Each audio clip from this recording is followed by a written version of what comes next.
On commence par la politique. Cette semaine, Mickaël, on devrait connaître la manière dont le pôle gauche de la Macronie doit s'organiser. Une démarche qui soulève en coulisses beaucoup d'objections.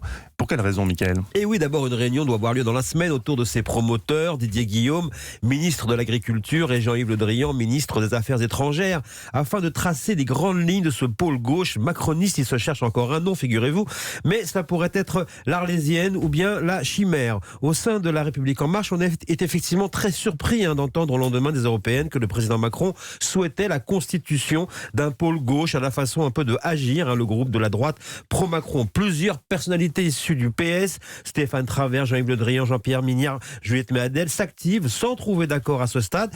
Pour quel projet vont-ils contester le gouvernement alors qu'ils sont censés justement soutenir le projet macroniste ? Eh bien, il se pose encore la question. Conséquence, cet Agir de gauche a des difficultés à se constituer. Tout d'abord, d'abord du fait des marcheurs qui freinent le pas. Ensuite, pour des raisons culturelles liées à la tradition beaucoup moins disciplinée à gauche qu'à droite, qu'effectivement à droite, les consignes de rassemblement passent plus facilement. La tradition du chef qui indique la voie est plus respectée.